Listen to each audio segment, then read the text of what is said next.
जय हिंद दोस्तों, स्वागत है आपका आपकी अपने स्टडी चैनल एग्जाम वाली स्टडी पर।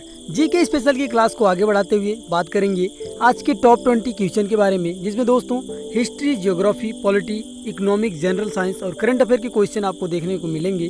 तो बिना देर किए चलिए जल्दी से शुरू करते हैं और देखते हैं हमारे क्वेश्चन कौन कौन से हैं। हमारा पहला क्वेश्चन है दोस्तों, राष्ट्रीय खेल 2022 की मेजबानी कौन सा राज्य करेगा? चार ऑप्शन आपको दिया गया है, मध्य प्रदेश, दिल्ली, मेघालय और त्रिपुरा। इसमें से आपको आंसर बताना है, कौन सा आंसर इसका होगा नीचे कमेंट बॉक्स में आंसर इसका बताना है दोस्तों। इसका आंसर हो जाएगा ऑप्शन नंबर सी, मेघालय। राष्ट्रीय खेल 2022 की मेजबानी मेघालय करेगा। ठीक, 2022 में होने वाले राष्ट्रीय खेल की मेजबानी मेघालय करेगा। 2022 में होने वाले राष्ट्रीय खेलों का जो शुभंकर है उसको अभी से लॉन्च कर दिया गया है। तेंदुआ, आपको याद रखना है, तेंदुआ है उसका शुभंकर। ठीक, मेघालय के मुख्यमंत्री कॉनराड संगमा है और मेघालय के जो गवर्नर है तथागत रॉय।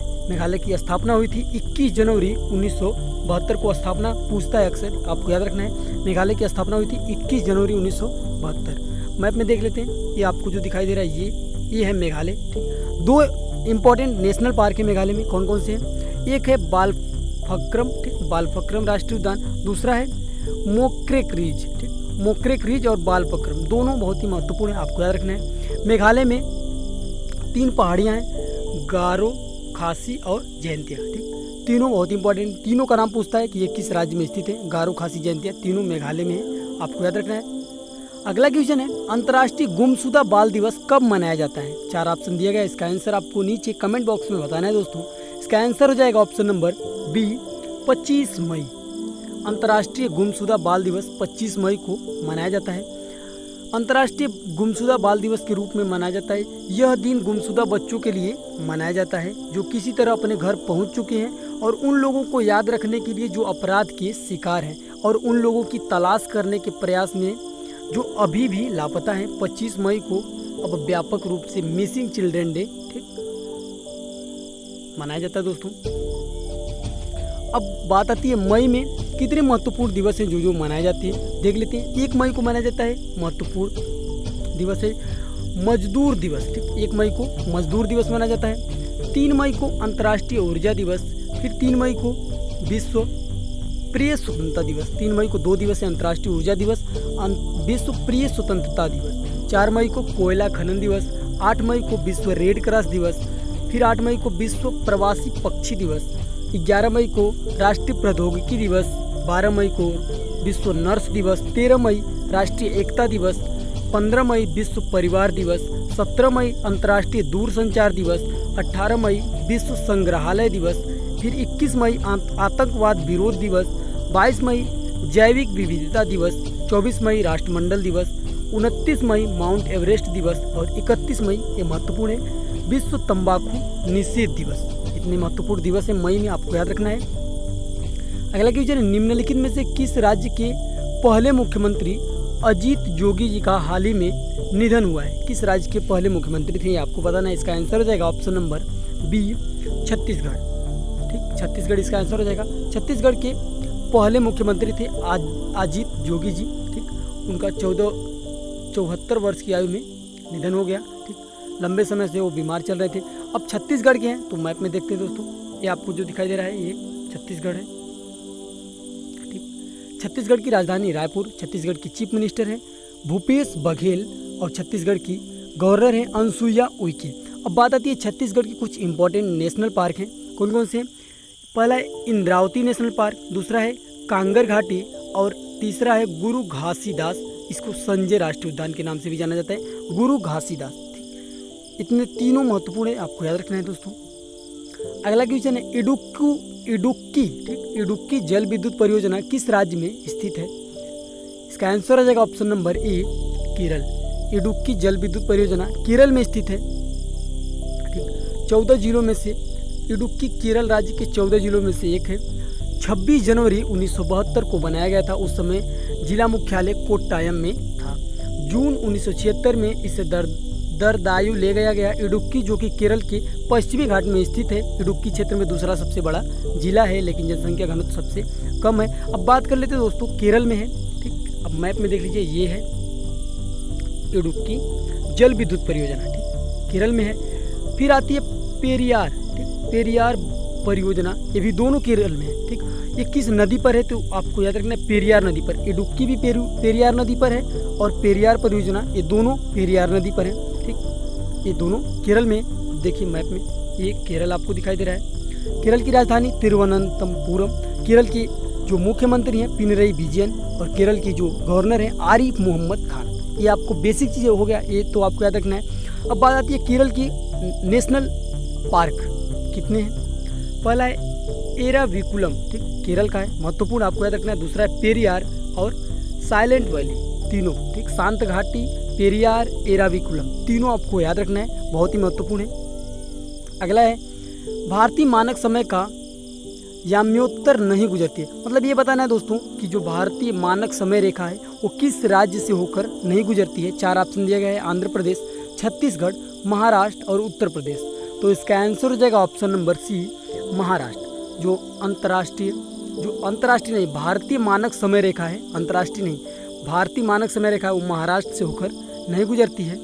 आप देख लीजिए, ये आप जो है 82.5 डिग्री, ठीक, पूर्वी देशांतर ये भारतीय मानक समय रेखा है, इलाहाबाद के नैनी से होकर गुजरती है। ये उत्तर प्रदेश, ठीक, मध्य प्रदेश, छत्तीसगढ़, आंध्र प्रदेश और उड़ीसा से होकर गुजरती है। महाराष्ट्र ये है, महाराष्ट्र से होकर नहीं गुजरती है, आपको याद रखना है दोस्तों, बहुत ही इंपॉर्टेंट क्वेश्चन है। अगला क्वेश्चन हमारा, निम्नलिखित में से कौन भारत का सर्वोच्च सैनिक अलंकरण है। सैनिकों के लिए सबसे बड़ा पुरस्कार कौन सा है, ये आपको बताना है। इसका आंसर हो जाएगा ऑप्शन नंबर सी, परमवीर चक्र, ठीक। सर्वोच्च सैनिक अलंकरण परमवीर चक्र है। थोड़ा सा इसके बारे में जान लेते हैं। परमवीर चक्र सैनिकों को दिया जाने वाला सर्वोच्च वीरता पुरस्कार है, जिसे युद्ध के समय अत्यधिक साहस, पराक्रम, आत्म बलिदान के लिए दिया जाता है। युद्ध में वीरता के लिए दिया जाने वाला दूसरा सबसे बड़ा पुरस्कार महावीर चक्र है। पहला तो आपका परमवीर चक्र, दूसरा महावीर चक्र और तीसरा सबसे बड़ा वीर चक्र, ठीक। परमवीर चक्र सबसे पहले 1947 में मेजर सोमनाथ शर्मा जी को दिया गया था, कश्मीर में सैनिक कार्यवाही के लिए उनको मरणोपरांत दिया गया था। ये चीज़ आपको याद रखना है। 73वें गणतंत्र दिवस के अवसर पर एयरफोर्स के विंग कमांडर अभिनंदन वर्धमान को वीर चक्र से सम्मानित किया गया। ये करंट का क्वेश्चन है, आ सकता है एग्जाम में, बहुत ही महत्वपूर्ण है, आपको याद रखना है, ठीक। 73वें गणतंत्र दिवस के रूप में एयरफोर्स के पायलट विंग कमांडर अभिनंदन को वीर चक्र से सम्मानित किया गया, ठीक। अगला क्वेश्चन है, अंतर्राष्ट्रीय एवरेस्ट दिवस कब मनाया जाता है दोस्तों। पीछे हम लोग अभी पढ़ा 29 मई को अंतर्राष्ट्रीय एवरेस्ट दिवस मनाया जाता है, पर ये क्यों मनाया जाता है थोड़ा सा जान लेते हैं इसके बारे में। 29 मई को अंतर्राष्ट्रीय एवरेस्ट दिवस मनाया जाता है। 1953 में इसी दिन 29 मई को नेपाल के तेंजिंग नोर्गे और न्यूजीलैंड के एडमंड हिलरी एवरेस्ट पर सफलतापूर्वक चढ़ाई करने वाले पहले व्यक्ति बने थे। इस दिन को नेपाल में 2008 से अंतर्राष्ट्रीय एवरेस्ट दिवस के रूप में मनाए जाने का फैसला लिया गया, जब महान पर्वतारोही हिलेरी का निधन हुआ, ठीक। 2008 में न्यूजीलैंड के जो एडमंड हिलरी थे, इनका निधन हो गया। 2008 के बाद से अंतर्राष्ट्रीय जो है एवरेस्ट दिवस मनाने की घोषणा की गई। ये चीज़ आपको याद रखना है। अगला अब देख लेते हैं एवरेस्ट। ये देखिए जो आपको ये पर्वत दिखाई दे रहा है, ये चोटी, ये एवरेस्ट की है, ठीक, नेपाल में है। मकालू पर्वत, ये भी नेपाल में है। अन्नपूर्णा, ये भी नेपाल में है। और धौलागिरी, ये चारों नेपाल में आपको याद रखना है। कंचनजंगा, ये जो आपको दिखाई दे रहा है, ये कंचनजंगा, ये सिक्किम में है। नंदा देवी उत्तराखंड में है। कामेत उत्तराखंड में है, ठीक। इतने हैं, आपको याद रखना है। अगला क्वेश्चन है, न्यू डेवलपमेंट बैंक के नए अध्यक्ष किसे नियुक्त किया गया है।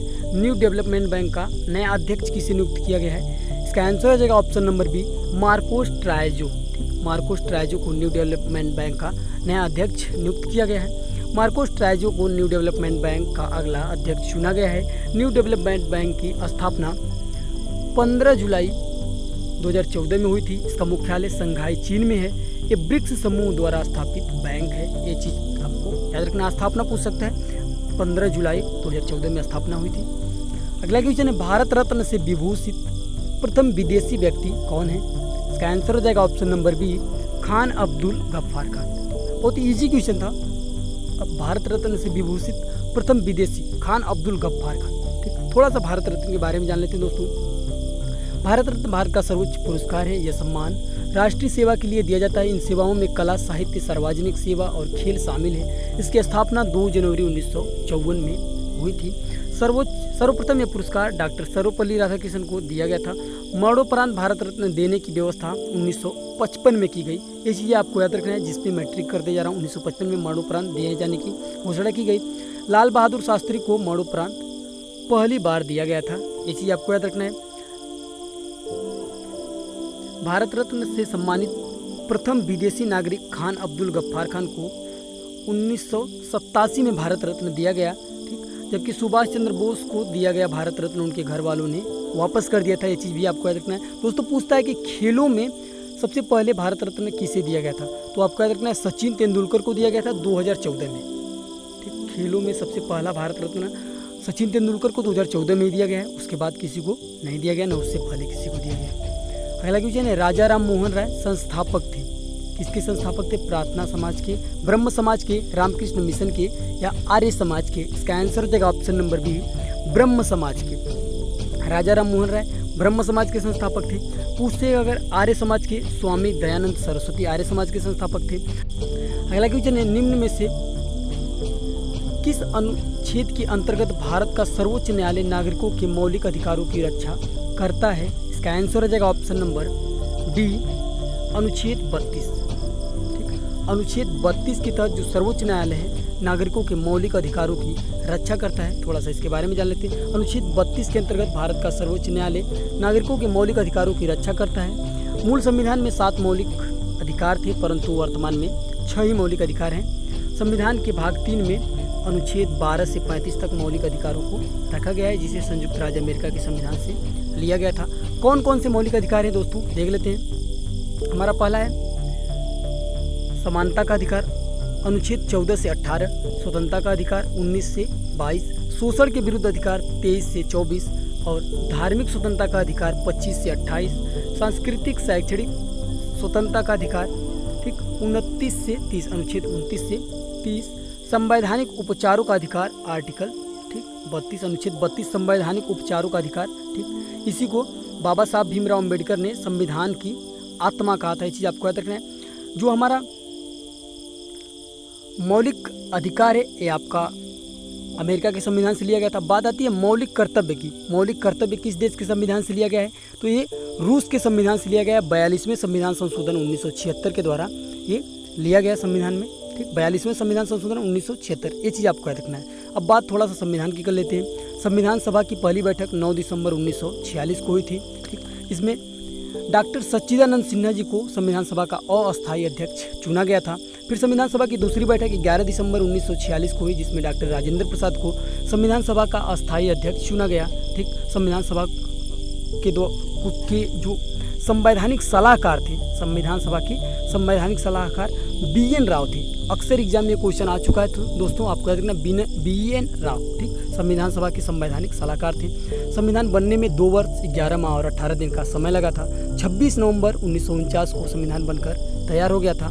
26 नवंबर को संविधान दिवस के रूप में भी मनाया जाता है। इतनी चीज़ आपको संविधान के बारे में याद रखना है। अगला क्वेश्चन है, ऊंचाई की जगहों पर पानी 100 डिग्री सेंटीग्रेड से नीचे तापमान पर ही उबलने लगता है, क्यों? ठीक, आपको बताना है कि पहाड़ों पर या ऊंचाई पर हम होते हैं तो जो जल है वो 100 डिग्री सेंटीग्रेड से नीचे के ही तापमान पर 80, 90, 70 पर ही उबलने लगता है, क्यों? ठीक, इसका आंसर हो जाएगा ऑप्शन नंबर बी, क्योंकि वायुमंडलीय दाब कम हो जाता है, अतः उबलने का जो बिंदु है नीचे आ जाता है। जो प्रेशर होता है, वायुमंडलीय दाब जब कम हो जाता है तो जो उसका बॉइलिंग पॉइंट होता है दोस्तों वो नीचे आ जाता है, वो पहले ही उबलने लगता है। इस कारण जो खाना बनने में देरी होती है, लेट लगता है पहाड़ों पर। ये चीज़ आपको याद रखना है। अगला क्वेश्चन है, सूर्य की ऊर्जा उत्पन्न होती है आयनन द्वारा, नाभिकीय संलयन द्वारा, नाभिकीय विखंडन द्वारा और ऑक्सीजन द्वारा। इसका आंसर हो जाएगा ऑप्शन नंबर बी, नाभिकीय संलयन द्वारा। सूर्य की ऊर्जा नाभिकीय संलयन द्वारा होती है। ठीक, दो चीज़ें होता है दोस्तों, नाभिकीय संलयन और नाभिकीय विखंडन। ठीक, जो आपका परमाणु बम है वो नाभिकीय विखंडन पर आधारित है, जो आपका हाइड्रोजन बम है वो आपका नाभिकीय संलयन पर आधारित है। जब दो छोटे छोटे नाभिक ठीक इकट्ठा होकर एक बड़े नाभिक का निर्माण करते हैं तो उसे नाभिकीय संलयन कहते हैं। जब एक बड़ा नाभिक टूट कर दो छोटे छोटे नाभिकों में बदल जाता है, उसे नाभिकीय विखंडन कहते हैं। ये चीज़ आपको याद रखना है, डिफिनेशन इसका। अगला क्वेश्चन है, स्वचालित वाहनों में द्रव चालित ब्रेकों का इस्तेमाल वस्तुतः किस नियम पर सीधा अनुप्रयोग है? जो हम हाइड्रोलिक ब्रेक का प्रयोग करते हैं वो किस नियम पर आधारित है, ये बताना है। इसका आंसर हो जाएगा ऑप्शन नंबर ए, पास्कल का नियम। ठीक, पास्कल के नियम पर आधारित है हाइड्रोलिक ब्रेक। हाइड्रोलिक ब्रेक का सिस्टम ये है, जो इसमें जो द्रव भरा रहता है, ठीक, अगर ऊपर से आप प्रेशर लगाएंगे दाब, तो इसका जो दाब होगा इसके सतह पर चारों तरफ बराबर, ऊपर नीचे, ठीक, इसके चारों सतहों पर बराबर दाब लगेगा। ये पास्कल का रूल है दोस्तों, ये चीज़ आपको याद रखना है। अगला क्वेश्चन है, भारतीय संविधान के किस अनुच्छेद के अंतर्गत नियंत्रक एवं महालेखा परीक्षक की नियुक्ति होती है? ठीक, जो हमारे कैग CAG होते हैं, नियंत्रक एवं महालेखा परीक्षक की नियुक्ति किस अनुच्छेद के अंतर्गत होती है, चीज़ आपको बताना है। इसका आंसर हो जाएगा ऑप्शन नंबर सी, 148, अनुच्छेद 148 के अंतर्गत होती है ये चीज़। ठीक, अनुच्छेद 148 के प्रावधानों के अंतर्गत भारत में नियंत्रक तथा महालेखा परीक्षक की नियुक्ति भारत के राष्ट्रपति द्वारा की जाती है। अब वर्तमान में देख लेते हैं दोस्तों। ठीक, भारत की जो कैग है राजीव महर्षि जी हैं, नियंत्रक एवं महालेखा परीक्षक राजीव महर्षि जी हैं। Chief justice of India Sharad Arvind Bobde, president of India Ramnath Kovind. ये चीज़ आपको याद रखना है। अटॉर्नी जनरल के वेणुगोपाल, ये चीज़ भी आपको याद रखना है। अटॉर्नी जनरल हैं जो भारत के महान्यायवादी हैं, के वेणुगोपाल। अगला क्वेश्चन है, पारिस्थितिकी विज्ञान इकोलॉजी का संबंध किससे है? इसका आंसर हो जाएगा ऑप्शन नंबर सी, शरीर संरचना और वातावरण। इकोलॉजी पूछा है, इकोलॉजी का संबंध शरीर संरचना और वातावरण से है। अगला क्वेश्चन है, किसी द्रव के परमाणु में 2 प्रोटॉन 2 न्यूट्रॉन तथा 2 इलेक्ट्रॉन हो तो उस तत्व की परमाणु संख्या क्या होगी? 2 प्रोटॉन 2 इलेक्ट्रॉन और 2 न्यूट्रॉन होंगे तो उसकी परमाणु संख्या जो होगी 2 होगी, क्योंकि परमाणु संख्या प्रोटॉनों की संख्या के बराबर होती है। तो प्रोटॉन 2 है तो परमाणु संख्या 2 हो जाएगी। अगर पूछे तो परमाणु भार कितना होगा, तो प्रोटॉन प्लस न्यूट्रॉन, ठीक, प्रोटॉन प्लस न्यूट्रॉनों की संख्या होती है परमाणु भार। तो अगर परमाणु भार पूछे तो 2 प्रोटॉन 2 न्यूट्रॉन, तो परमाणु भार 4 हो जाएगा। जबकि परमाणु संख्या पूछा है तो प्रोटॉनों की संख्या सिर्फ होगी 2। अगला क्वेश्चन है, नाशपाती का कौन सा भाग खाया जाता है? इसका आंसर हो जाएगा ऑप्शन नंबर ए, गूदेदार पुष्पासन। ठीक, नाशपाती का गूदेदार पुष्पासन खाया जाता है। पूछता है दोस्तों कि आम का कौन सा भाग खाया जाता है? तो मध्य फल भित्ति, आम का जो है मध्य फल भित्ति खाया जाता है। अगला क्वेश्चन है, कार्बन का परमाणु क्रमांक 6 तथा परमाणु भार 12 है, इसके नाभिक में कितने इलेक्ट्रॉन होते हैं? परमाणु क्रमांक 6 दिया, ठीक, प्रोटॉनों की संख्या 6 हो गई। ठीक, तो प्रोटॉनों की संख्या 6 हो गई तो इलेक्ट्रॉनों की संख्या भी 6 होगी। इसका आंसर हो जाएगा ऑप्शन नंबर ए, 6। ये इस वीडियो का लास्ट क्वेश्चन था दोस्तों। अगर वीडियो पसंद आई हो तो लाइक जरूर करिएगा, अपने दोस्तों के साथ शेयर जरूर कर दीजिएगा। अगर ऐसी वीडियो आप डेली देखना चाहते हैं तो हमारे चैनल को सब्सक्राइब कर लीजिए। सब्सक्राइब करने के बाद आपको बराबर में एक बेल आइकन आएगा, उस पर क्लिक कर लीजिएगा ताकि जब भी हम कोई नई वीडियो अपलोड करें आपको इसका नोटिफिकेशन तुरंत मिल जाए और आप आसानी से वीडियो को देख सकें। ओके दोस्तों, थैंक यू, जय हिंद।